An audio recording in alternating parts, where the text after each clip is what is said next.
Jika hari ini kehilangan segalanya, mungkin ini bukan akhir hidupmu. Coba bayangkan, besok pagi kamu bangun tidur, lalu dalam satu hari semuanya berubah. Pekerjaanmu hilang, tabunganmu habis. Rencana hidup yang sudah kamu susun bertahun-tahun tiba-tiba runtuh. Orang yang paling kamu percaya memilih pergi. Dan untuk pertama kalinya, kamu benar-benar bertanya kepada diri sendiri, sekarang, aku harus hidup untuk apa? Kalau kamu pernah mengalami momen seperti itu, kamu tidak sendirian. Bahkan, hampir setiap orang akan mengalami setidaknya satu krisis besar dalam hidupnya.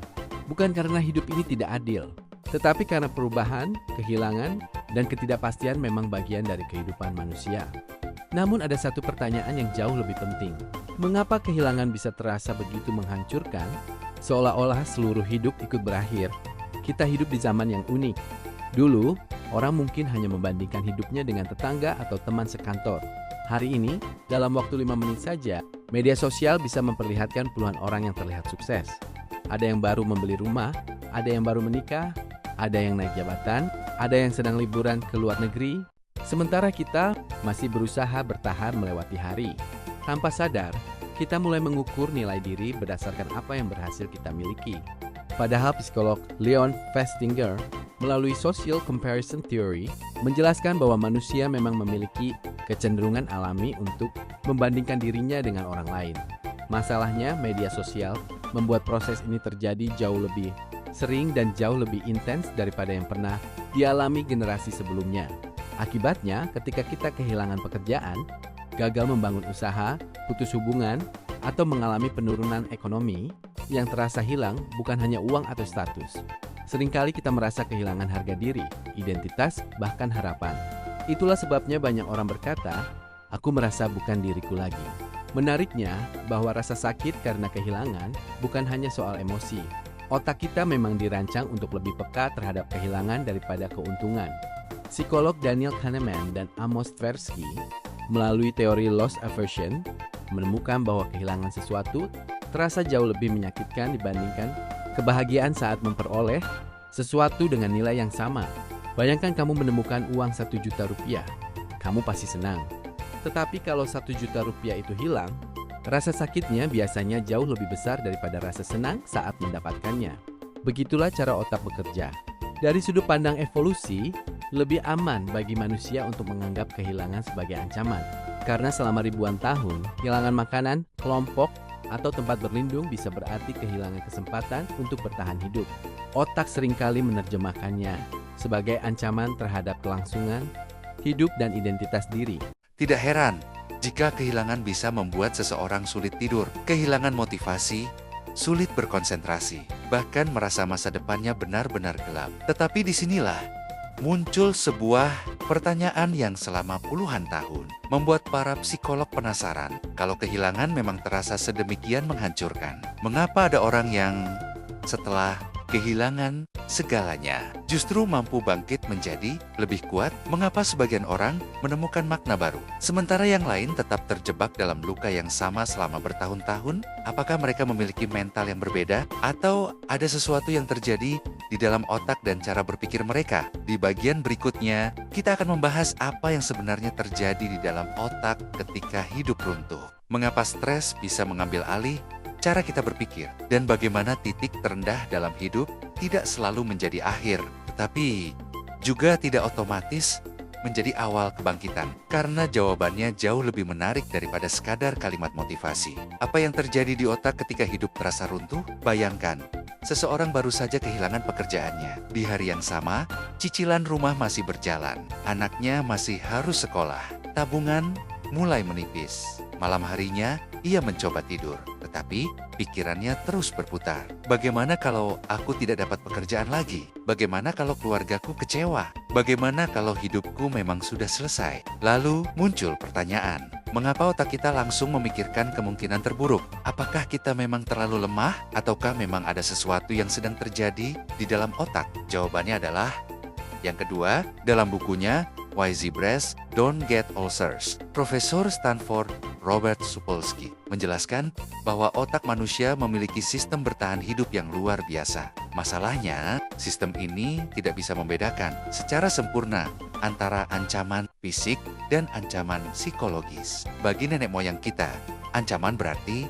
harimau, kelaparan, atau perang. Hari ini, ancamannya berubah menjadi kehilangan pekerjaan, perceraian, kebangkrutan, atau kegagalan. Namun, otak tetap bereaksi hampir dengan cara yang sama. Ketika kita merasa hidup sedang runtuh, bagian otak yang disebut amigdala langsung menjadi sangat aktif. Amigdala berfungsi seperti alarm darurat. Tugasnya sederhana, mendeteksi bahaya secepat mungkin. Masalahnya, alarm ini tidak selalu akurat. Kadang-kadang alarm berbunyi bukan karena kita benar-benar dalam bahaya, tetapi karena kita merasa terancam. Begitu alarm aktif, tubuh mulai melepaskan hormon stres seperti kortisol dan adrenalin. Detak jantung meningkat, napas menjadi lebih cepat, otot menegang. Tubuh sebenarnya sedang bersiap untuk bertarung atau melarikan diri. Padahal, yang sedang kita hadapi mungkin hanya sebuah email berisi pemberitahuan PHK. Di sisi lain,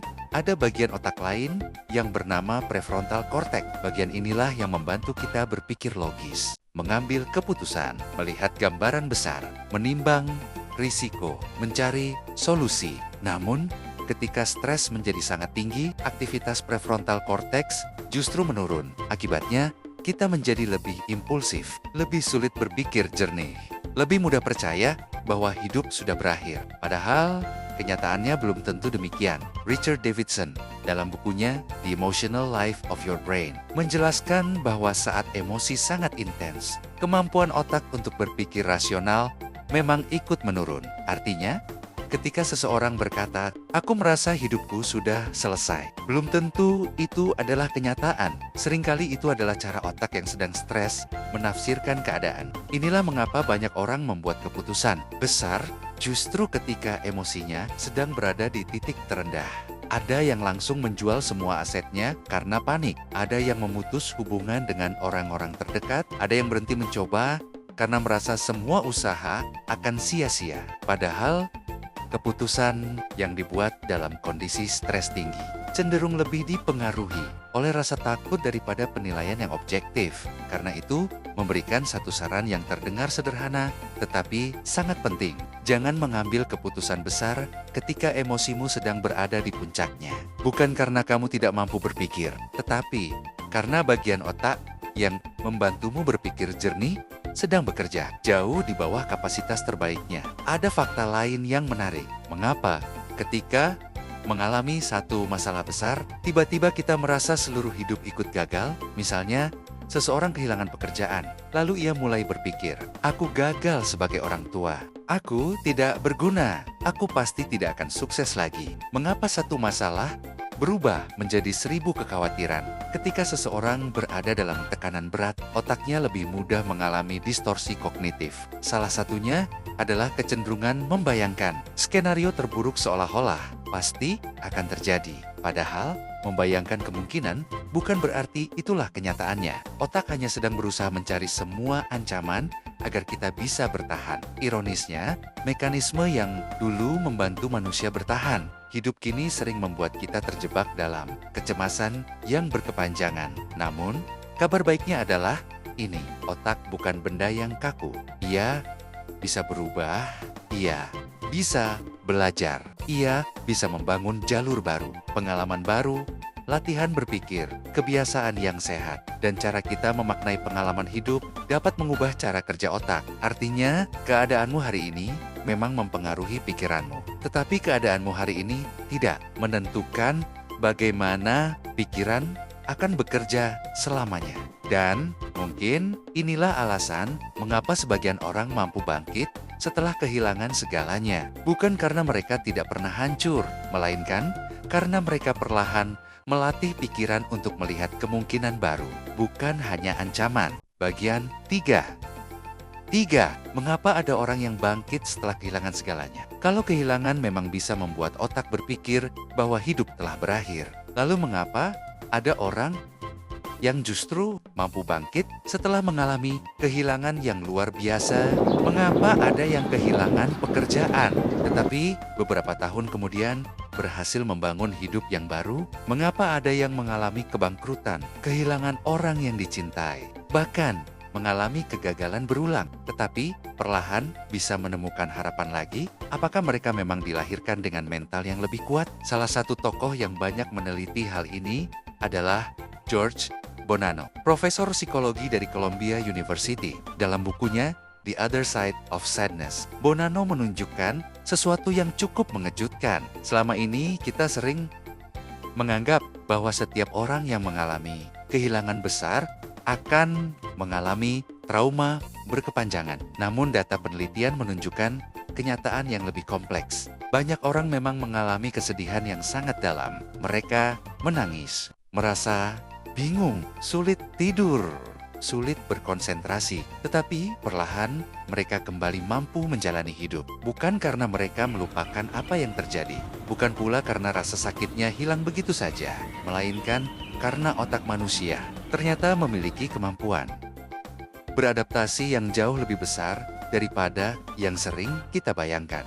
Dalam psikologi, kemampuan ini dikenal sebagai resiliensi. Sayangnya, banyak orang salah memahami resiliensi. Resiliensi bukan berarti tidak pernah sedih, bukan berarti selalu kuat, bukan berarti tersenyum setiap hari. Resiliensi adalah kemampuan untuk tetap bergerak, meskipun hati belum sepenuhnya pulih.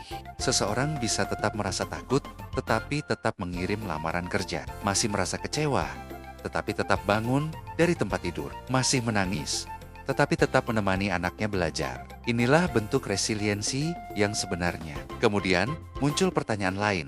Kalau otak kita memang dirancang untuk bertahan hidup, mengapa akhirnya rasa sakit itu bisa berkurang? Jawabannya berkaitan dengan cara kerja otak yang disebut neuroplastisitas. Norman Deutsch dalam bukunya The Brain That Changes Itself menjelaskan bahwa otak bukanlah organ yang kaku. Setiap pengalaman baru akan membentuk sambungan antar sel saraf yang baru. Semakin sering suatu jalur digunakan, semakin kuat jalur tersebut. Bayangkan sebuah jalan setapak di tengah hutan. Semakin sering dilewati, jalannya akan semakin jelas. Begitu pula dengan otak. Jika setiap hari kita terus mengulang pikiran, aku sudah selesai, aku tidak akan berhasil lagi, maka jalur itu akan semakin mudah diaktifkan. Namun ketika perlahan kita mulai mencoba hal baru, belajar keterampilan baru, berkenalan dengan lingkungan baru, mencari pekerjaan baru, atau sekadar kembali menjalani rutinitas sederhana, otak mulai membangun jalur yang berbeda. Perubahan ini memang tidak terjadi dalam semalam. Tetapi, bagaimana ia memberi makna terhadap peristiwa tersebut? Manusia masih memiliki kebebasan untuk memilih sikap terhadap apa yang terjadi. Kalimat ini bukan sekadar kata-kata yang indah. Seseorang mampu menemukan makna dari pengalaman sulitnya. Kesehatan mentalnya cenderung lebih baik dibanding mereka yang terus melihat dirinya hanya sebagai korban. Ini bukan berarti kehilangan adalah hal yang baik. Bukan berarti kita harus bersyukur ketika mengalami penderitaan. Yang dimaksud adalah kemampuan bertanya, apa yang masih bisa aku lakukan dari keadaan ini? Bukan hanya mengapa ini terjadi padaku. Perbedaan pertanyaan tersebut mungkin terdengar sederhana. Namun bagi otak, keduanya mengaktifkan proses yang sangat berbeda. Pertanyaan pertama membantu otak mulai mencari kemungkinan. Sedangkan pertanyaan kedua seringkali membuat otak terus mengulang rasa sakit yang sama. Karena itu, orang yang bangkit bukanlah orang yang tidak pernah merasa hancur. Mereka hanyalah orang yang perlahan mengajarkan otaknya bahwa hidup belum selesai, bahwa kehilangan bukan identitas, bahwa kegagalan bukan akhir dari cerita, dan bahwa rasa takut tidak selalu harus menentukan langkah berikutnya. Mungkin hari ini kamu memang kehilangan sesuatu yang sangat berharga. Pekerjaan, hubungan, kesempatan atau impian yang sudah lama dibangun. Jika saat ini otakmu berkata, semuanya sudah selesai, ingatlah satu hal. Otak sedang berusaha melindungimu, tetapi otak tidak bisa meramalkan masa depan. Ia hanya memprediksi berdasarkan rasa takut yang sedang kamu alami hari ini. Masa depanmu belum ditentukan oleh apa yang hilang. Masa depanmu lebih banyak ditentukan oleh langkah kecil yang masih bersedia kamu ambil setelah kehilangan itu. Karena pada akhirnya, hidup bukan tentang seberapa sering kita jatuh, melainkan tentang kemampuan otak, tubuh, dan diri kita untuk terus belajar berdiri kembali. Jadi, kemampuan itu dimiliki oleh hampir setiap manusia. Namun, terkadang, setelah berhasil melewati masa-masa yang paling sulit, sebagian orang bukan hanya kembali seperti semula, mereka justru mengalami perubahan yang positif atau post-traumatic growth, di mana pertumbuhan setelah mengalami peristiwa yang sangat mengguncang. Sebagian orang, setelah melalui proses yang panjang, melaporkan adanya perubahan yang tidak pernah mereka bayangkan sebelumnya. Ada yang menjadi lebih menghargai hidup, ada yang membangun hubungan yang lebih dekat dengan keluarga, ada yang menemukan tujuan hidup yang baru, ada pula yang merasa dirinya lebih mampu menghadapi tantangan dibanding sebelum mengalami kehilangan. Tetapi, karena itu, jika hari ini kamu masih merasa sedih, masih marah, masih kecewa, atau bahkan masih merasa hidupmu berantakan, bukan berarti kamu gagal untuk bangkit. Proses pemulihan setiap orang memang berbeda. Tidak ada batas waktu yang sama. Tidak ada aturan bahwa dalam 3 bulan kamu harus baik-baik saja, atau dalam 1 tahun kamu sudah harus kembali seperti dulu. Justru proses menerima kehilangan seringkali berlangsung naik dan turun. Hari ini mungkin terasa lebih baik, besok rasa sedih itu datang lagi. Lalu, beberapa minggu kemudian, kamu mulai bisa tertawa. Kemudian suatu hari, kamu kembali menangis. Semua itu masih merupakan bagian dari proses yang normal. Yang terpenting, bukanlah seberapa cepat kamu pulih, tetapi apakah kamu masih bersedia mengambil satu langkah kecil ke depan, karena perubahan besar hampir tidak pernah dimulai dengan langkah yang besar. Ia dimulai dari keputusan-keputusan sederhana. Bangun dari tempat tidur, mandi, makan dengan teratur, menelepon seseorang yang kamu percaya, mengirim satu lamaran pekerjaan, belajar satu keterampilan baru, atau sekadar berjalan kaki selama beberapa menit. Langkah-langkah kecil itu mungkin terlihat sepele, namun bagi otak, setiap tindakan tersebut adalah sinyal bahwa hidup masih terus berjalan. Sedikit demi sedikit otak mulai belajar bahwa ancaman yang dulu terasa begitu besar tidak lagi menguasai seluruh hidupmu. Neuroplastisitas mulai bekerja, jalur-jalur baru mulai terbentuk, harapan mulai memiliki ruang untuk tumbuh. Mungkin bukan hari ini, mungkin juga bukan minggu depan, tetapi perlahan. Karena itulah, ketika hari ini terasa seperti kehilangan segalanya, bukan berarti masa depanmu ikut hilang. Yang hilang mungkin pekerjaanmu, hartamu, hubunganmu, atau rencana yang selama ini kamu bangun. Tetapi selama kamu masih hidup, otakmu masih mampu belajar, tubuhmu masih mampu beradaptasi, dan hidupmu masih memiliki kemungkinan untuk berubah. Bukan karena hidup selalu adil, bukan karena semuanya pasti akan mudah, melainkan karena manusia memiliki kemampuan yang luar biasa untuk beradaptasi, menemukan makna, dan membangun kembali kehidupannya. Jadi, jika saat ini kamu sedang berada di titik terendah, jangan terburu-buru menyimpulkan bahwa cerita hidupmu telah selesai. Mungkin ini hanyalah bab yang paling sulit, bukan halaman terakhir. Karena terkadang, akhir dari satu kehidupan yang kita rencanakan justru menjadi awal dari kehidupan lain yang belum pernah kita bayangkan.